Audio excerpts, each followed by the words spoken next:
so excited that you joined us this weekend. We're going to sing a song right now. We just celebrated that our God overcame everything to be with us. He overcame even death to be with us. And he says we are good, and not just good, but very good. He says we are worthy and wanted and chosen and loved by him. And even though in this season that doesn't always feel true, those words that you are worthy and wanted and chosen by God, that you are loved by him, is still the truest truth in this season. And so as we sing these words out, sing them over yourself in faith and trust and belief that who God says we are is truer than who we say we are. So let's sing out those truths over us. God, come.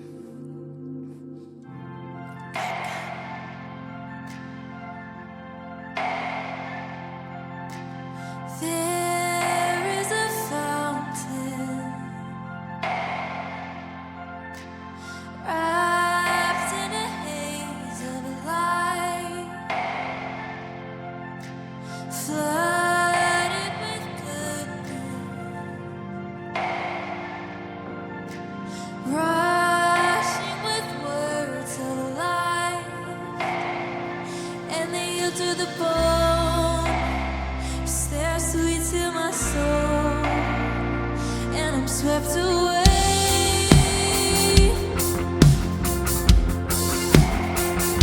And I am good, you say I am good.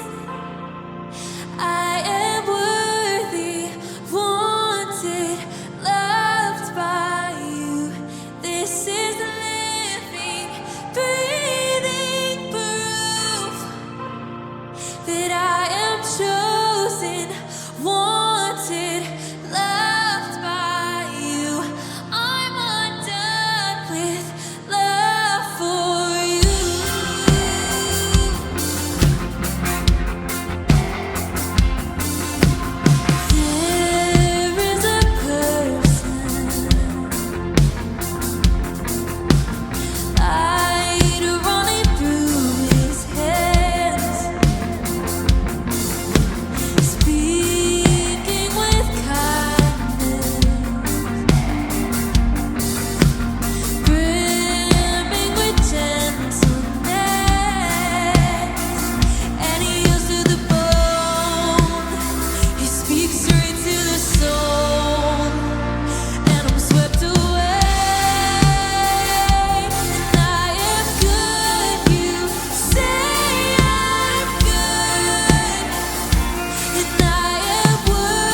is true. Now that the stars have found their place, even the sun will bring you praise. Heavenly lights will shine for you. And when I am lost, you are my way. Jesus, my everlasting strength. You are mine. You are mine.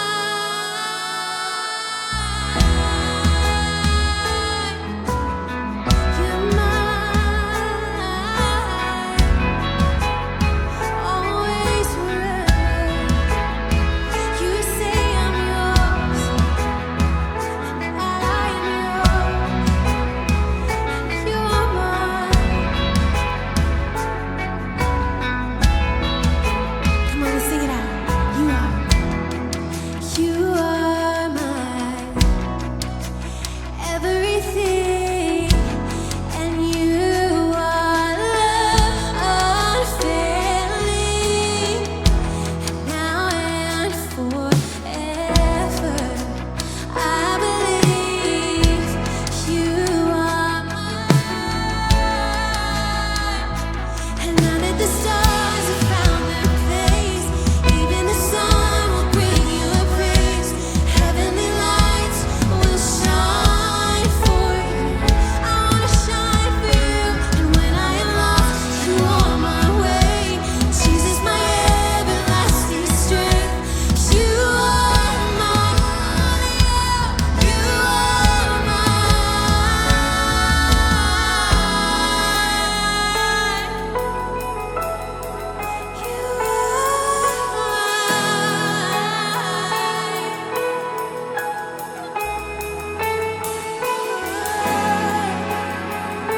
We trust in you. We trust in your heart. We trust in your heart. Come on, sing this out. You are my hope. You are mine. You are my hope. You are mine. You are my hope. You are mine. You are my hope. You are mine. You are my hope. You are mine. You are my hope. You are mine. You are my hope. You are mine. You are my hope.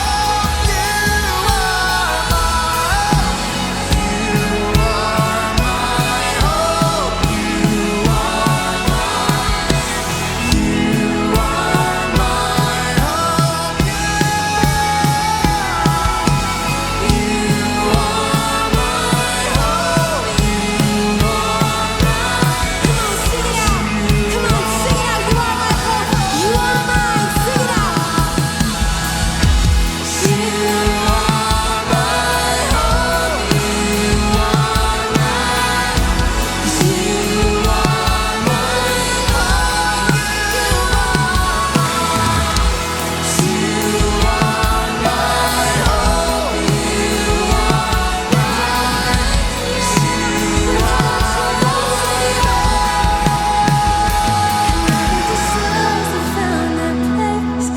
Even the sun will bring you praise. Heavenly lights will shine for you. And when I am lost, you are my way. Jesus, my everlasting strength. You are mine. You are mine.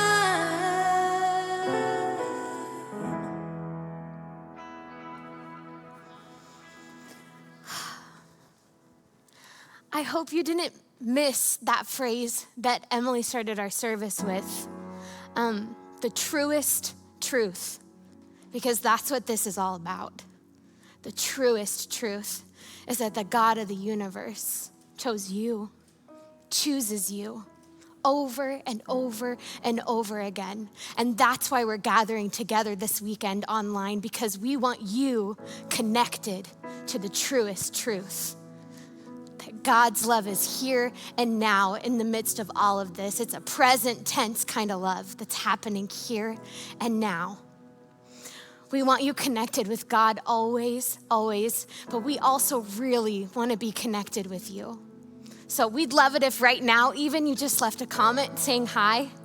There's people in the chat rooms right now on Facebook and on Church Online desperately waiting to hear from you, waiting at their keyboards to type and say hello. So give them a hello, give them something to like or thumbs up, and just let them know that you're here with us. And we also have made it really easy for you to get connected with us online. So if you go to our website and you click, there's a button that says Get Connected, and it's got a whole list of ways that you can stay connected with us in this time, and we would love for you to do that.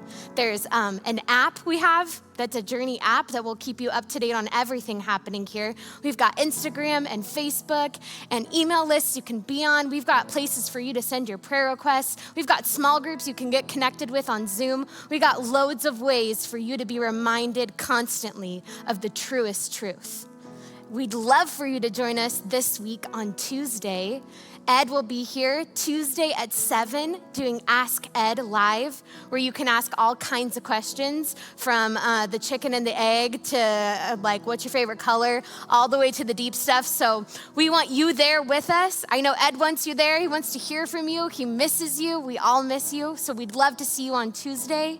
And we also have coming up our first step class, which usually is so awesome and rad and in person and on our campus, and a way for us to get connected with people who are just discovering Journey. And we're working really hard to figure out how we can give you that same experience of getting to know us and who we are and what we're all about here online. So we'd love it if you're just checking Journey out for the first time, or you've been coming for a couple of weeks or for a really long time and you just want to know more. We'd love for you to sign up for First Step and save your spot now so that we can get connected with you a little more. As you can see, we are not slowing down here. In fact, we're ramping up to do more and more and more to bless our local and global community. And so we want to extend the invitation for you to continue your tithes and offerings. So we have that set up online as well so that we can keep everything that we are doing running smoothly here. And speaking of running smoothly, we're going to keep going. We're going to continue our series, He's Not Finished Yet. So Ed will be up right after this video.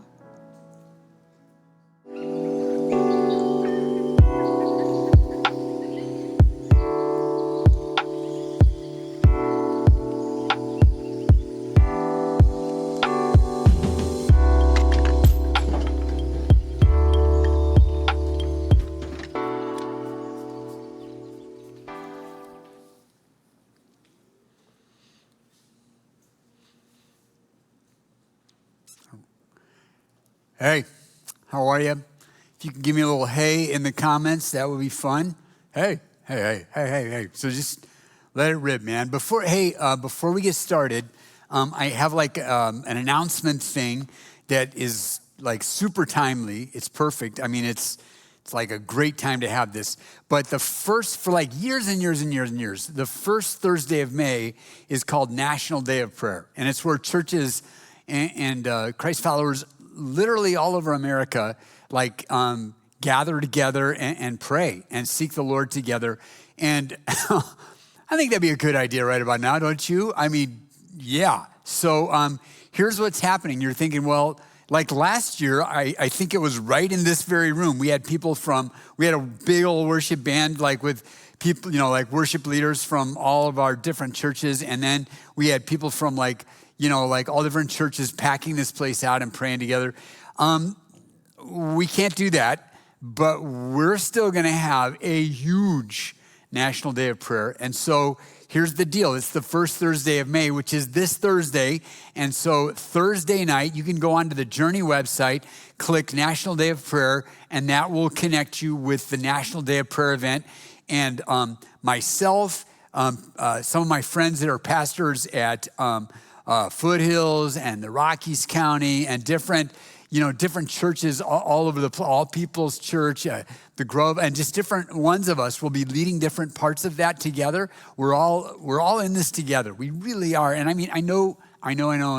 That's kind of a trigger phrase for some of you. I kind of mean that in terms of prayer, all right? We're all like, we're going to pray together and pray for our nation, man, and it'll mean more than it maybe ever has. So this Thursday at 7 o'clock, or like right before 7, get online and get connected, and there'll be really obvious ways where we can pray together, and there'll be different worship leaders from different churches, and it'll be a little like, of course it's going to be different, but it's going to be unique, and we'll remember it for a long, long time. This Thursday, National Day of Prayer. Are you good?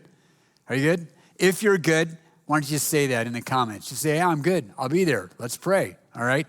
If you're watching this from like out of town, then you can do it too. I mean, that's one good thing. You don't have to drive here. And it's national. So like wherever you're at, we'd love to have you dive into that. One more thing before I get rolling. Can you get a nice tight shot of my shirt here? Come on, tighter. Any tighter? Is that as tight as it can get? So just so you know, just to honor my friend John Beret, and I don't know if his fam's watching, but you're loved and thought about. We love you guys so much, and yeah. So John was an amazing teacher, like a giant in the world of education. We lost him a little earlier, and just anyways, you can Google this and maybe get yourself one of these. So there's one more thing, little bit of housekeeping before we go any farther. If you're at Church Online, if that's the platform you're using, there'll be a tab that you can click, or if you're using the Journey app, that'll give you the outline if you want it. Not a paper outline, but you could print your own. But if you want to get that, that'll be great. And we're continuing our awesome series that it's really fun. We really felt like God led us into this series. It's called He's Not Finished Yet. See, not too long ago, we had the most perfectly timed Easter ever. I mean, Easter's always the same time-ish. It's one of those weird holidays where it just kind of moves around and stuff. But it moves around within you get it, right? But, Easter is like great. And you could just go, okay, I get it. Jesus, he wins. All right, scoreboard, Jesus, yay. But, the deal is, traditionally, and this is really traditionally, and not really with churches like Journey and other such churches, we don't usually think like this. But there's different seasons historically that churches have had, like Advent, Lent, things like that. But there's a season that's much lesser known. That's from Easter to this other holiday called Pentecost. If you don't know what that is, it's all right. But it's about 50 days, like 50 days-ish, and it's called Eastertide or Easter time. In other words, Easter wasn't just a one-off where Jesus just, dunked on death and said, okay, I win, and that's great. It's really like the beginning of a whole new story. It's kind of where God really decisively starts rewriting the story of history. And really, if we connect with God through Jesus, he starts rewriting our stories. And so there's this season where we think about that, called Easter time, and it kind of mimics what happened the first time Easter happened, like in the very first Easter, and then 50 days between when Jesus rose from the dead on that Easter Sunday and when this holiday called Pentecost happened, where right after Jesus ascended back into heaven. And so we felt like this year, with all that's going on, it would be the perfect time to just look at that parts of the Bible that kind of honestly for whatever reason, we haven't really zeroed in on it. That is the post-Easter, pre-rest of the history of this Jesus movement, part of the New Testament, a part of the Gospels, the stories of Jesus. Yeah, and see, the deal is, what that is telling us when we talk about the fact that Jesus, it wasn't a one-off, it's very emphatic that he wasn't finished. In fact, he was just getting started. And so what they experienced, and I think what we should re-experience, is 50 days of this question. So now what, right? We just had this category destroying experience of this resurrection. Nobody saw it coming, nobody expected it, and here we are. And Jesus is alive, and so now what do we do? And so the story that we're going to look at today, the part of Eastertide that we're going to look at today is a story. If you're like a Bible person, you might have heard of this. It's a story called The Road to Emmaus. And before I get there, though, it comes right after Luke's version, the Gospel of Luke. There's 4 of them: Matthew, Mark, Luke, and John. Okay, right after Luke's version of the first discovery of the empty tomb. It was 3 women that showed, Mary Magdalene and a couple of her friends, and they showed up at the empty tomb. And they, instead of seeing the body of Jesus, they saw these, what we later find out are angels. People, it says they were clothed in light that was like lightning. It was like if somebody had a coat made of lightning on it, and it freaked them out, obviously. And the angels, among other things, we're going to skip to the story we're looking at, but here's what they said on that first Easter morning. And as the women were terrified and bowed their faces to the ground, the men, quote unquote, the anthropoi, the men said to them, "Why do you seek the living one amongst the dead?" Isn't that interesting? He wasn't saying, "Why are you in a cemetery?" Because in part, it wasn't a cemetery. It was somebody's land, and there was a family grave on the land. But secondly, it's like, yeah, it's cool that you're here. If you're here to look inside of this empty tomb, I mean, who wouldn't want to see that? But why were you expecting to find a corpse? He later says he's risen just like he told you guys. See, Jesus, look at you'll notice that verse, and if you downloaded your outline, it's right there, but hopefully you can see it right there. It says, Jesus is called the living one, the living one. Jesus is the most alive human ever. Right now, he's more alive than me and you, because he's fully alive. He is what humanity was always destined to be. See, you got to understand this about the resurrection of Jesus. Jesus actually raised a few people from the dead during his time on earth. A guy named Lazarus, a 12-year-old girl, a guy who's we're going to guess about 30-year-old son of the only son of this widow in a village called Nain. I mean, Jesus did, but those resurrections could more be described as resuscitations. Jesus wasn't resuscitated. He didn't make it. He didn't have a near-death experience. Jesus was resurrection. He is the beginning of a huge thing that God's doing called new creation. So, ready? Here's the point. 50 days of going, okay, so what's this about? Here's one of the things it's about. It's this. Everything is back on the table. Everything is back on the table, including my dreams and hopes and vision that got stomped on and get stomped on still by the cruelties of life. And here's the main point of tonight. If you're one of those short attention span people and you pretty much are antsy right now and need to get up and do something, get this, and then you can go do what you got to do, right? So here it is. Jesus, the living one, he wants to reignite. That's the point of tonight and this Sunday morning, is that Jesus wants to reignite vision and call and passion. The fire inside of us. Jesus is the one to reignite the fire, the vision, the dreams that we have. See,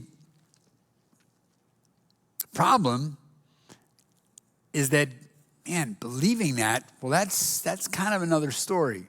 So let's look at our story, the story that we're going to look at tonight. It's in Luke It's the last chapter of Luke, chapter 24. We're going to look at about 12 or 13, 14 sentences from the Bible in this story. And we're going to read through it, and I'm going to make a few comments. And if you have the notes, you can just kind of fill in a few things or whatever. We'll just kind of stop along the way. So let's start with our story. And behold, two of them, there's two guys in this story, two men, they were going that very day to a village named Emmaus, which is about 7 miles from Jerusalem. 60 stadia is what the Greek phrase says, which is about 7.5 miles. And these guys walked everywhere, so it was not a big deal. But it was Sunday. They heard about what had happened. They had already heard from the three women that saw the empty tomb and those guys that freaked him out. But they were headed out of town, out of Jerusalem. Passover had ended. Sabbath was Saturday. There were lots of people leaving Jerusalem, and they wanted to make sure they were one of them. See, before we go any farther, let me just point out this. Notice the marks of authenticity in this story. Notice that this for some of you that might go, this Jesus thing, it's a cool legend. No, it doesn't. These stories have none of the literary marks of legend. In legends, the heroes are huge. The heroes are good. The heroes are strong and faithful, and they're smart and they do the right thing. Did you notice that in these stories, the people that would later be the head schmoes of this movement, and by the time this story was written, they already were the head schmoes of this Jesus movement. Notice that to a woman and to a man, none of them believe. None of them expect this. None of them remember all the many times that Jesus said, now listen. And he was just this clear during his life. Listen, here's where this is going. We're going to end up in Jerusalem, and I'm going to be turned over to people that mean us no good, and I'm going to be crucified and beaten and tortured. But in the third day, I will rise from the dead, and then I'm going to meet you in Jerusalem and then in Galilee. He had said it just as clearly as I said it to you. And yet they were like, it just didn't work with these guys. So notice the marks of authenticity. When you're trying to tell a story, usually, unless it's just the truth, it's not how you tell the story. Let's keep going. That's just a little side point. Wanted you to see that. Verse 14 says this, and they were talking, these two guys were talking with each other about all the things which had taken place. While they were talking and discussing, Jesus himself approached and began traveling with them. So they are heading to Emmaus. It's mostly a downhill trek. Jerusalem sits about 3,500 feet above sea level. So most everything in Israel, especially to the west, is downhill from there. And so I say that because I should be in Israel right now. I seriously should, but, Corona has got me not stuck with you. I love being with you. But anyways, let's just keep going before I get too depressed. Anyways, so they're heading down to Emmaus, and another traveler, another person traveled by walking for the most part in those days, kind of makes his way up and kind of is behind them a little bit, enough to overhear them. And it was typical friendliness and customary hospitality. It wasn't rude at all. But notice verse 16, but their eyes were prevented from recognizing him. Now, we could spend a little time going, what exactly was that about? But maybe we'll do that later. Their eyes were prevented from recognizing them. And then he said to them, what are these words that you are exchanging, throwing? If our idiom would be, you guys are chopping up something. What is it that we're talking about here? Like what you're throwing all these words around. This sounds crazy. What are you guys talking about? And they stood still. They looked at him, but it wasn't like it was a combo of excitement and depression. See, this was still swirling in their heads, but their dominant mood was sadness. These were amongst the people that had pushed all their chips to the center of the table, and what they were holding in their hand was the Jesus cards, and they felt like they had lost everything. And so, but this guy comes and goes, hey, what are you guys talking about? And one of them, named Cleopas answered and said to him, dude, you seriously don't know what we're talking about. See, this, you got to understand this about the resurrection of Jesus. Later, the Apostle Paul, when he was giving his own story and he would tell about Jesus and his death and his resurrection, he looked right at the guy who was in charge of the whole area, like all of Israel, like one of the Roman and Jewish leaders, and said, you guys know what I'm talking about. This was not done, I'm quoting from Acts, this was not done in a corner. This was, everybody knew about this. And the whole city was buzzing with this crucifixion of this so-called Messiah. And then these stories of the empty tomb had already started circulating. And so this guy's going, seriously? Like, seriously? You're asking what we're talking about. You know, are you the only one that hasn't heard about these things? And I just love Jesus. In verse 19, he goes this, what things? It's just so great. Like he knows what they're talking about. He knows they're talking about him. He knows they don't know who he is yet. And he's like, what things? It's perfect. I wonder if he was like, you know, when you're like in a place where you're not supposed to laugh, it's solemn, or, you know, you're at a wedding and people are exchanging vows, and for some reason you found something funny and you just can't bust out laughing, so you bite your cheeks. You ever do that? Anyways, I wonder if Jesus was doing that. And they said to him, what do you mean what things? The things about Jesus, the Nazarene, who was a prophet, mighty in deed and word, and the sign of God, and in the sight of God and all the people, and how the chief priests and our rulers delivered him to the sentence of death and crucified him. Now listen to verse 21. It's kind of key. I'll come back to it later. But we were hoping that it was he who was going to redeem Israel. Indeed, besides all this, it's the third day since all this took place. See, they didn't think it was Easter. They thought it was the third day since their hope died. It's the third day since these things happened. And shoot, some of the women among us, you know, these crazy women, they're running around saying that they went to the tomb early this morning and they didn't find his body. And they came saying that they had seen a vision of angels who had said he's alive. And some of those who were with us went to the tomb and found it just exactly as the women who also said the same thing, but him they did not see. Here's one little question I would have at this point in the story. So you guys, knowing all of this, your conclusion is, we're out of here. You got to know that's some serious discouragement and some serious fear. When they've invested all this in this man, Jesus, this person they thought would turn everything around in the world and in their lives, and they saw him cruelly and viciously killed, and they hang around for a day, and then they just go, we got to get out of here. We're going back to the village. We're getting out of here. And the women come back and go, no. And they're like, yeah. But they didn't even go and see for themselves. I don't know. Notice this.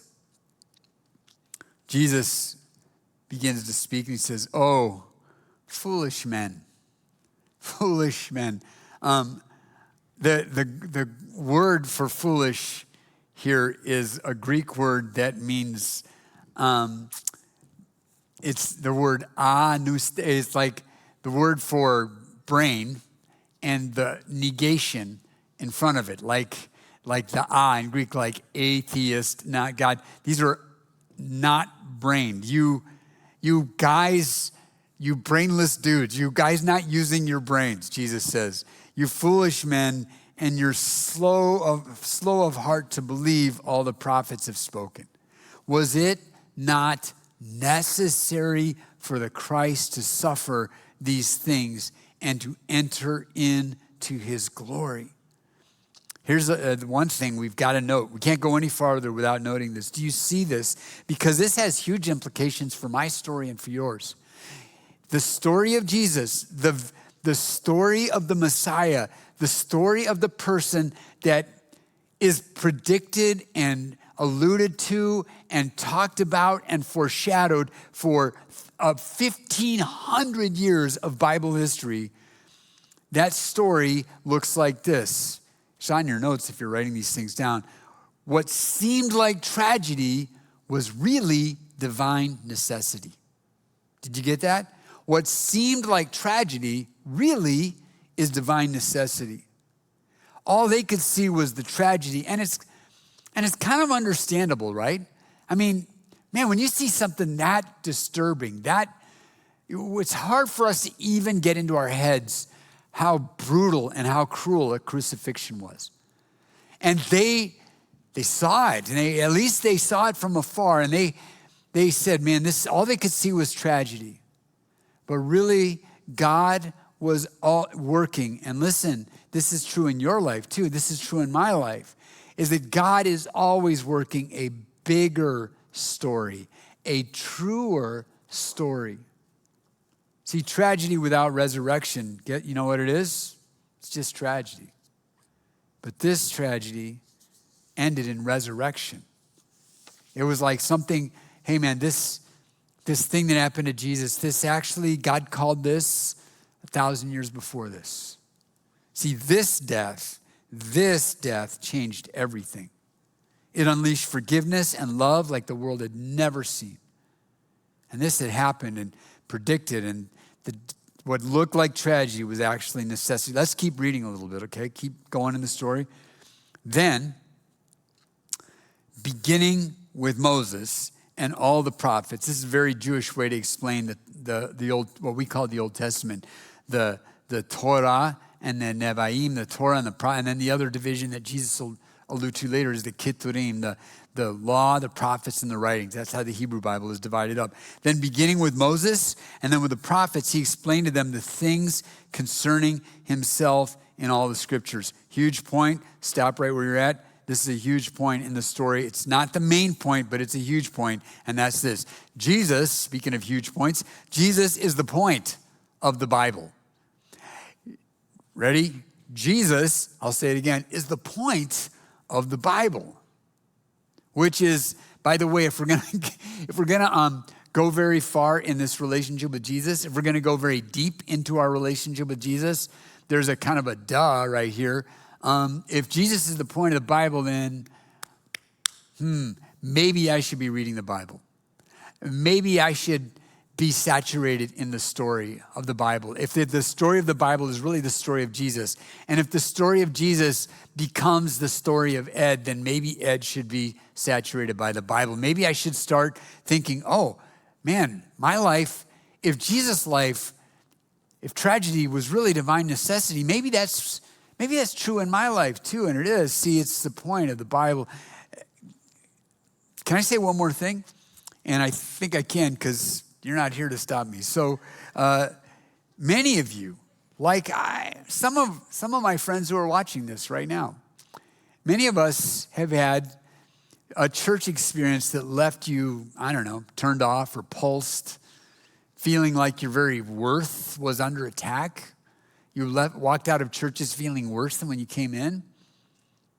Have you ever thought about the fact that Jesus never left people like that?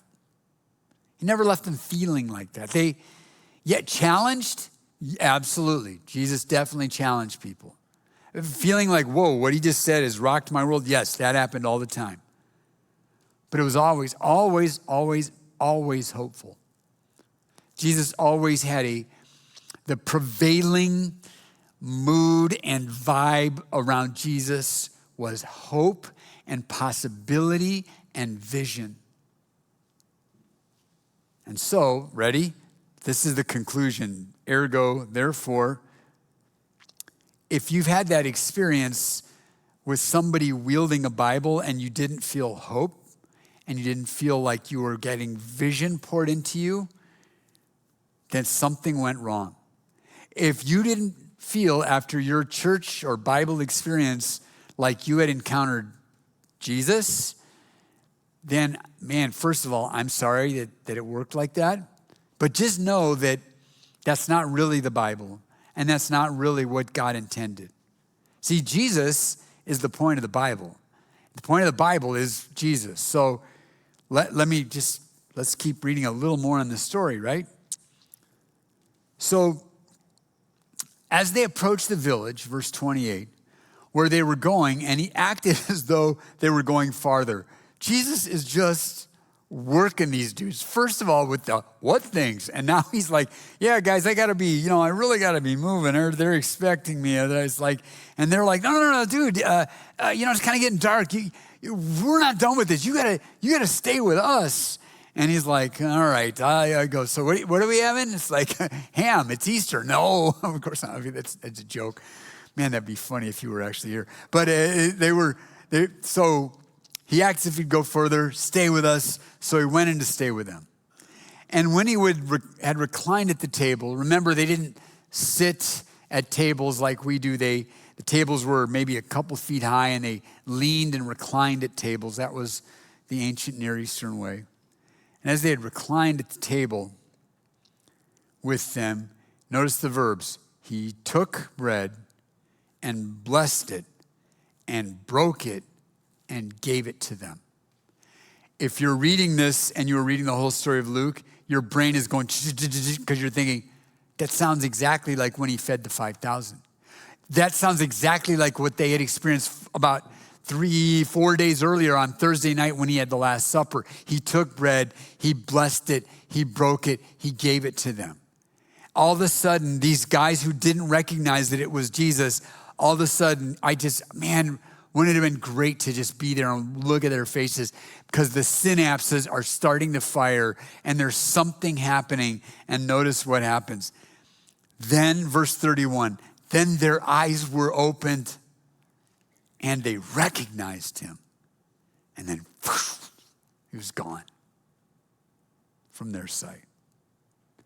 And now here's the main verse of the whole night. Okay, this verse is why I'm speaking on this tonight. Verse 32. Ready?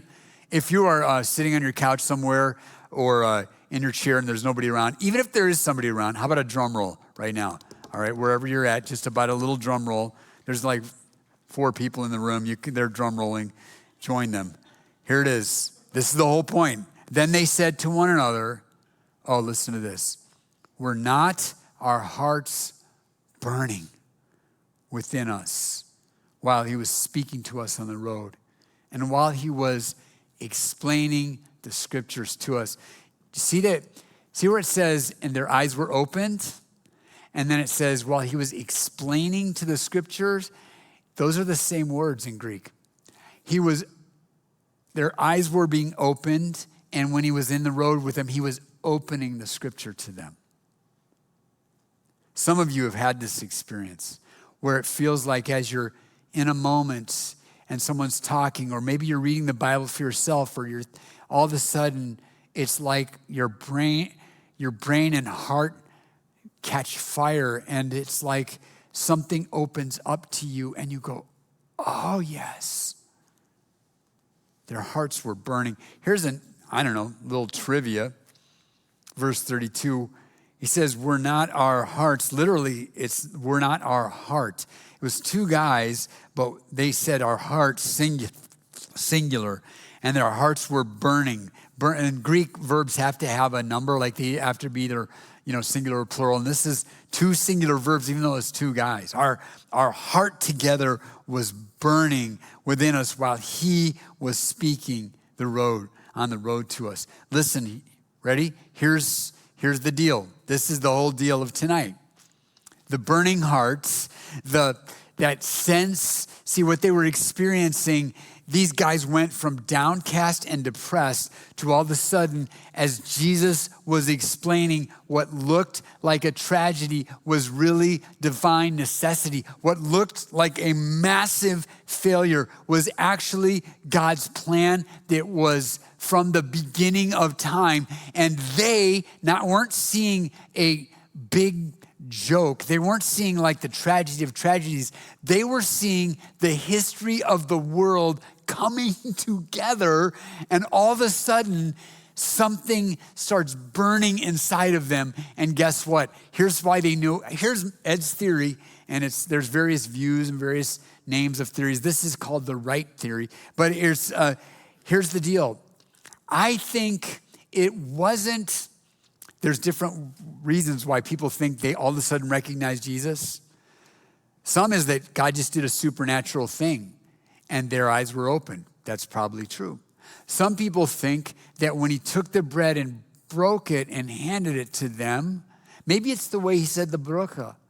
When you pray today, and even today in Judaism, and you're about to eat, you say, Baruch atah Adonai Eloheinu melech haolam hamutzi lechem min haaretz. You say, blessed art thou, Lord our God, who brings forth bread from the earth. Maybe it's the way he said it.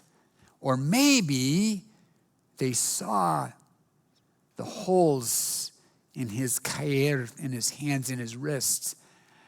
And they're like that. But here's the, yes, probably all these things. But what about this? Maybe they recognize it was Jesus because they haven't felt that way except with Jesus. They remembered when they first met Jesus and first found him, how something about Jesus, it wasn't that he was a great speaker, he was, but it was something about Jesus and the stuff that he did and the way that he treated people that brought forth something in them that they hadn't felt since they were little kids, since they were little children that just didn't know any better. They weren't sophisticated enough to know how mean and cruel life can be. So they were just running around thinking anything's possible. And somehow when they met this guy, Jesus, their hearts came alive. Their hearts started to burn. And now all of a sudden they're sitting down at dinner with this man and they go, oh, that feeling. It's like something is coming up from the very core of the earth through my feet into me. I know where I felt that before. With him, it's him. That's what I think happened. That's happened to some of you. But here's the problem with it. Ready? The problem is life. Right?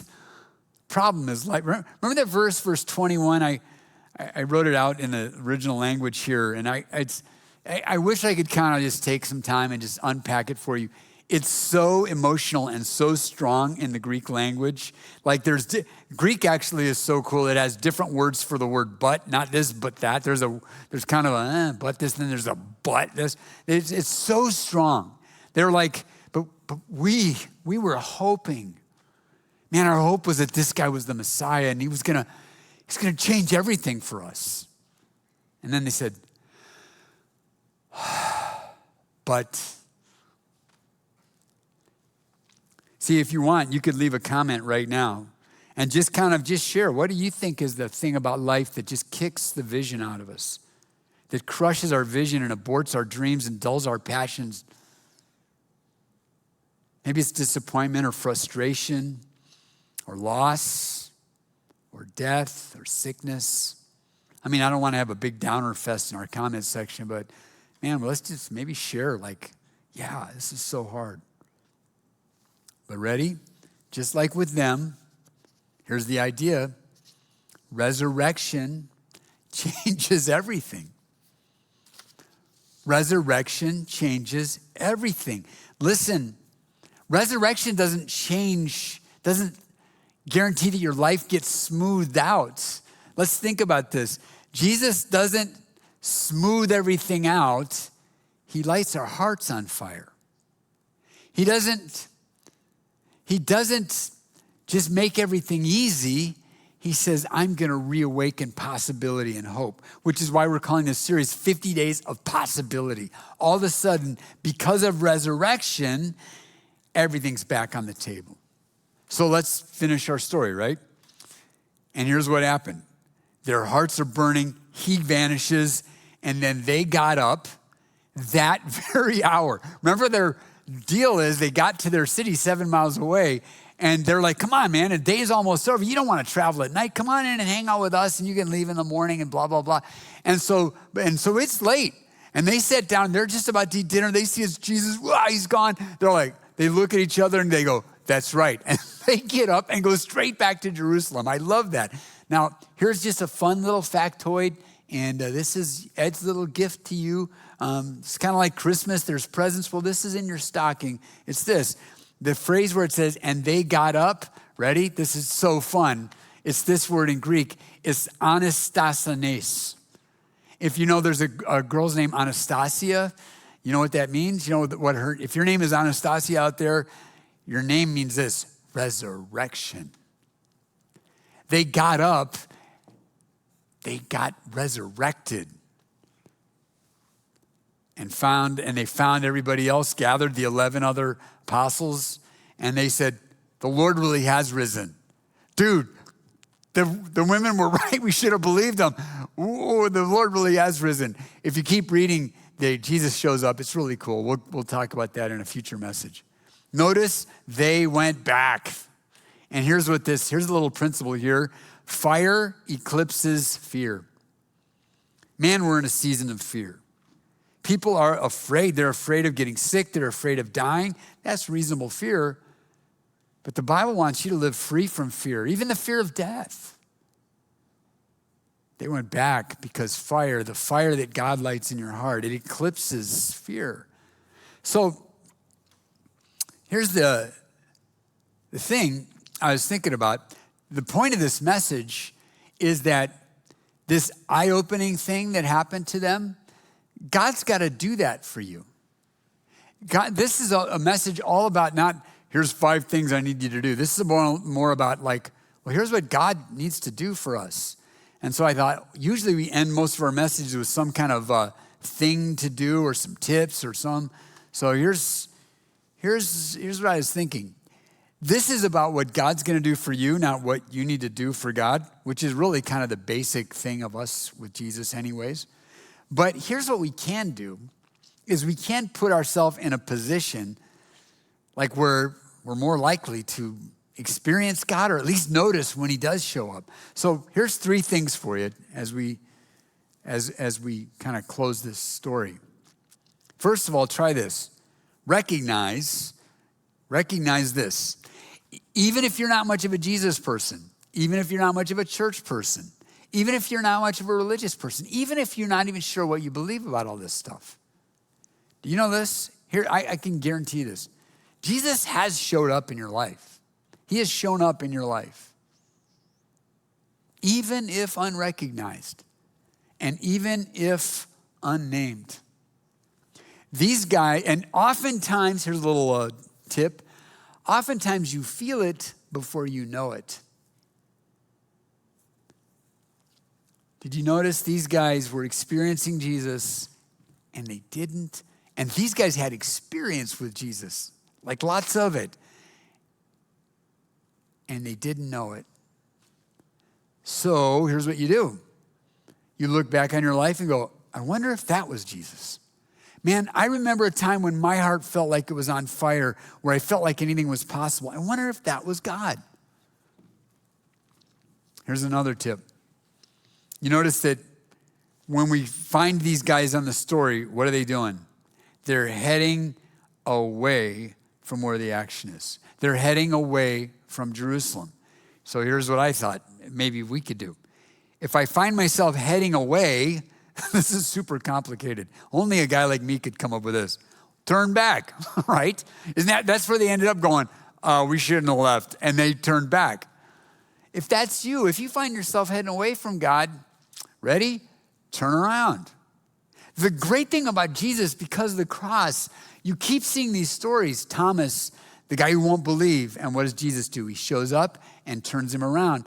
Last week, Jared walked us through this this story of Peter who has failed Jesus miserably. And what does Jesus do? Restores him and turns him around. And now these guys are heading out of town and they encounter Jesus and he turns them around. You know why that is? Because the cross unleashes the forgiveness of God and second chances all over the place. Here's a little pro tip, by the way, on like what it might look like to be heading out. Sometimes it's just distraction. Oftentimes it's not like you're doing horrible things. It's just that you're distracted with lesser passions. Here's one more tip. Give Jesus access to you.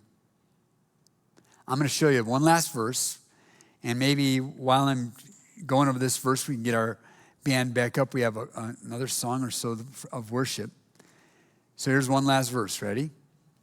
It's super famous. Like if you're in church world at all, I guarantee you've heard this verse. And I'm going to give a little different spin on it. It's like one of the last verses that are in red in the Bible that Jesus himself spoke. It's in the book of Revelation. And Jesus says this, "Behold, I stand at the door and knock. If anyone hears my voice," I just love this verse. "If anyone hears my voice and opens the door, I will come in and will" what? What? Say it.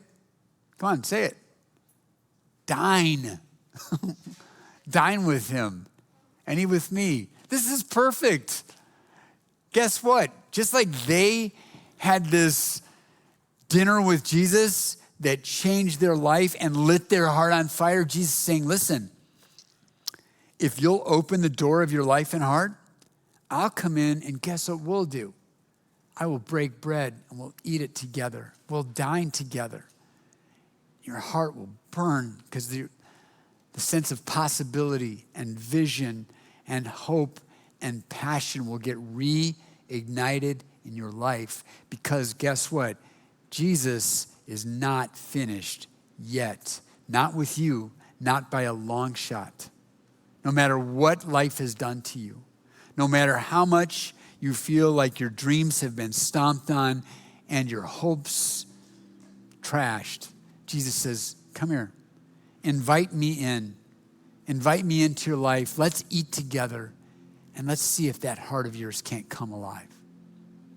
Ready? Let's pray. Why don't you bow your head and close your eyes and let's pray.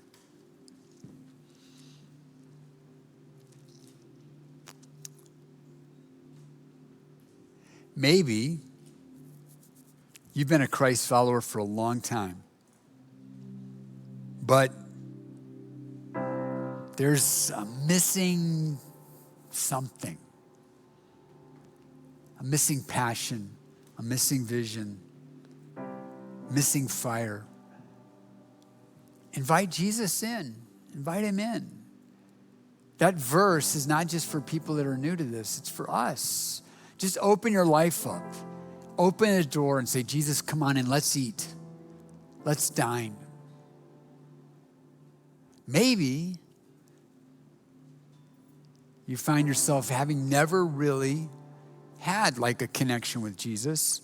You can use that verse to say, okay, Jesus, I'm opening up the door of my life. I want you to come into my life right now. Either way, let's pray. Ready? So we're going to pray that verse together. Here we go.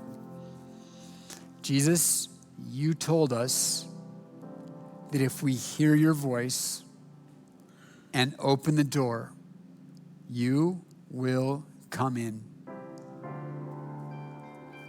So right now, wherever you're sitting, just do this. If you're opening the door, just put your hands out like that. Say, Jesus, I invite you in. Jesus, I want to dine with you. Reignite the fire in my heart and life. Re-envision. Cause hope to come alive in me again. In Jesus' name, amen. We're going to worship some more. Don't go anywhere. I'll be back to close the service in a minute. But also, if you want to give, This is during worship. It's the perfect time. There'll be something you can click to be a part of that. Let's really worship the Lord together right now.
You're the fire in the morning. You're the cool in the evening. The breath in my soul. Oh, the life in my bones. There is no hesitation in your love and affection. It's the sweetest of all. And Lord, I know my heart wants more of you. My heart wants something new, so I sing it out. Surrender all. All I want is to live within your love, be undone by who you are. My desire is to know you, wanna know you deeper, Lord. I will open up again, throw my fears into the wind. I am desperate for a touch of heaven.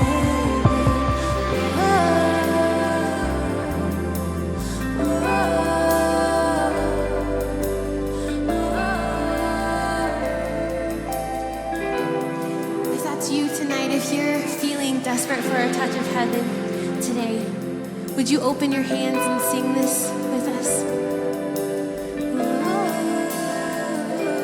Let's just put our hands out. Sing this. I open up my heart to you. I open up my heart to you now. So do what only you can. Jesus, have your way in me now. I open up my heart to you. Just sing those words. I open up. I open up my heart to you now. So do what only you can. Jesus, have your way in me now.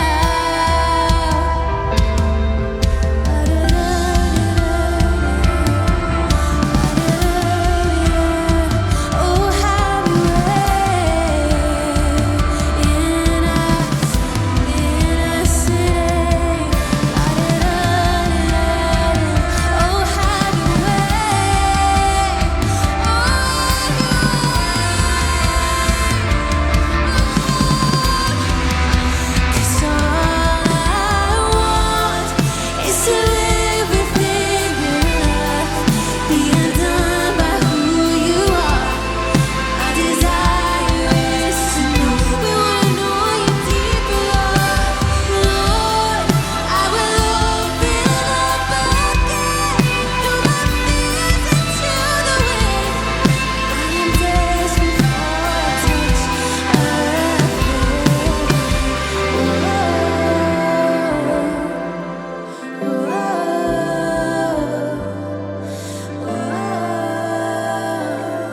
Let's just take a moment.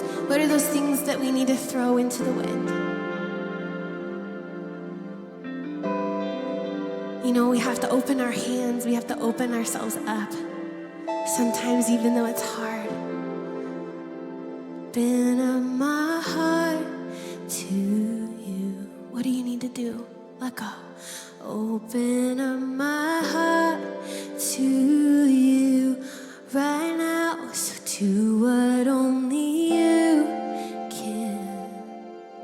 Come on. Jesus, have your way. We give you permission to have your way.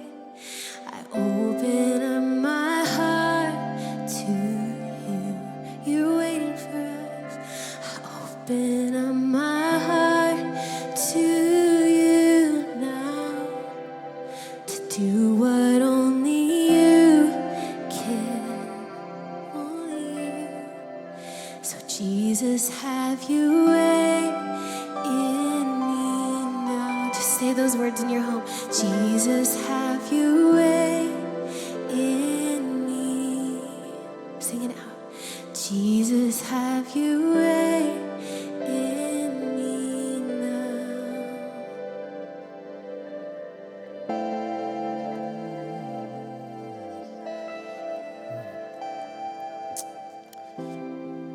You know, when you do that, when you open up your heart to Jesus and say, okay, Jesus, have your way in me, it's like resurrection begins in you.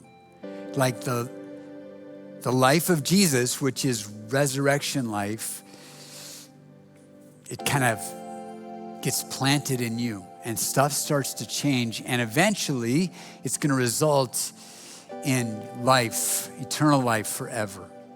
So yeah, do that. Open up your life to God. Just see what awesome stuff he has for you and see how he reignites your heart. And man, I love that you'll be able to say in different moments in your life when Jesus drew near to you, man, my heart was like, it was like on fire. It was awesome. So thank you so much for being with us tonight. And we would love to just stay in touch all week. We do daily updates. We are all over Instagram and Twitter and Facebook. We have Ask Ed on Tuesday night, National Day of Prayer on Thursday night. I mean, let's do this whole thing together. It's going to be great. And we can't wait to just stay in touch all week. And please leave a comment how we can pray for you. We know there's a lot of needs and a lot of ways that man, some of us need to pray for some people in our lives and pray for some people that are going through some really tough times. And maybe you're that person. So we would love to pray for you. So God bless you guys. We love you. Man, not just me, all of us. There's about, 10 of us, 15 of us tech people in this massive room. And we love doing this for you, but dang, do we miss you. And man, when we get back in here, the roof is coming off this place. It's going to be crazy. Not literally, but figuratively, as it were. All right, so love you guys. Have a great week. We'll see you on Tuesday. We'll see you on Thursday. And then we'll see you right back here next weekend. God bless you.